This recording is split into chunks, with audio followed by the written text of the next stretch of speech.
Announced on November 19th, 2023, the romance community rejoiced as Blue Box was announced to be getting an anime series in 2024. And I knew absolutely nothing about this series before getting into the anime. But now, ever since the anime ended, back in I want to say late March, I have been absolutely addicted to the manga. But let me backtrack here. Blue Box is a blend of both a sports manga and a romance, with Taiki Inomata being our main character.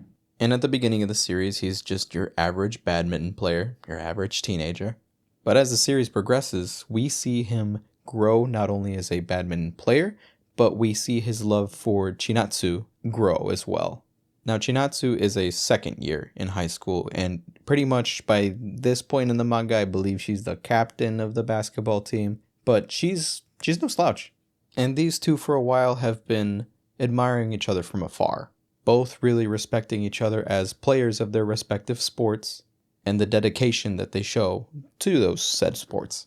But the main reason why I think I'm absolutely hooked, aside from, the romance aspect, is the fact that everybody acts like a teenager, like a normal teenager.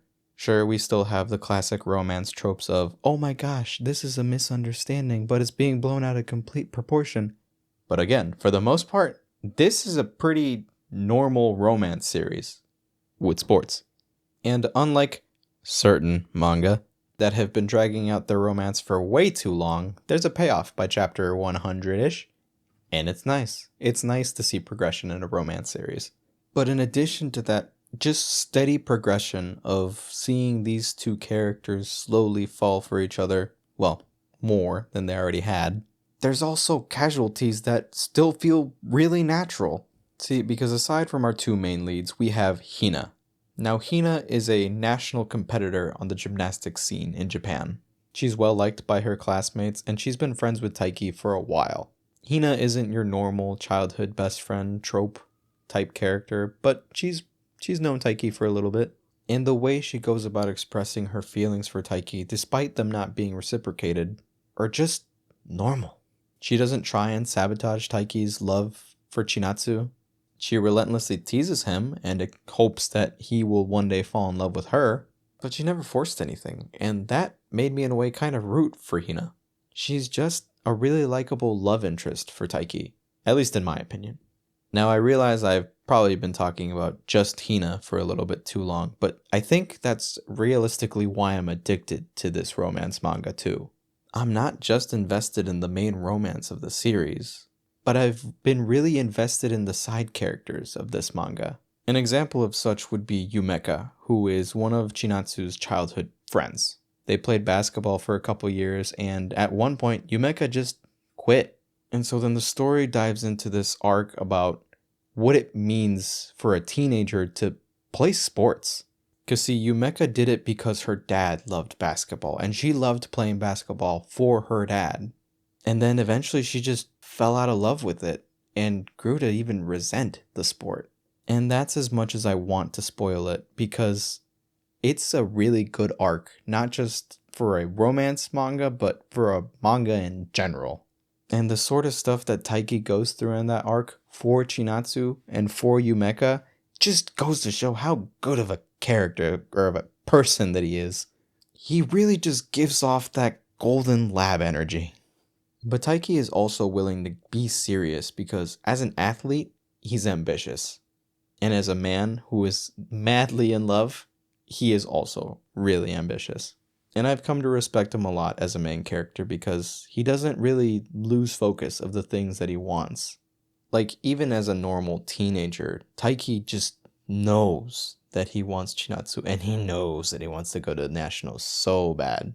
And it's so nice to see that in a main character as opposed to certain characters who are just downright degenerates. And I'm really excited to see how Taiki is going to continue to grow throughout the series, not just as an athlete, but in general, as a character. And at this point in the manga, which I think I'm at like 120, Chinatsu is also starting to kind of grow a bit. I feel like out of the main cast, she's probably, I'm not going to say my least favorite, because she's not, she's still a good character, but she's the least fleshed out, and I think that that's on purpose. Because at the beginning, I feel like, just from Taiki's perspective, she's on this pedestal, but he doesn't really know her. And as the audience, we're just supposed to live with that. But now that we are starting to get that sort of progression in her character, it's because not only is Taiki getting to know her better, but we are as the audience. Like, sure, Taiki still admires Chinatsu, but at this point in the story, she's no longer on that pedestal. She's just a normal teenage girl. And I'm excited to see more of Chinatsu. Unlike Hina, who wears her heart on her sleeve, Chinatsu's a bit more reserved, but she's also, like Taiki, hyper-focused on her sport because she really wants to go to nationals in basketball. And I'll be right there cheering everybody along because as of right now, I am so addicted to Blue Box. But let me know what you guys think. Have you guys read or watched Blue Box? And if so, what did you guys think? Who's your favorite character? And if you haven't, that's okay. What kind of romance anime or romance manga has got you hooked right now?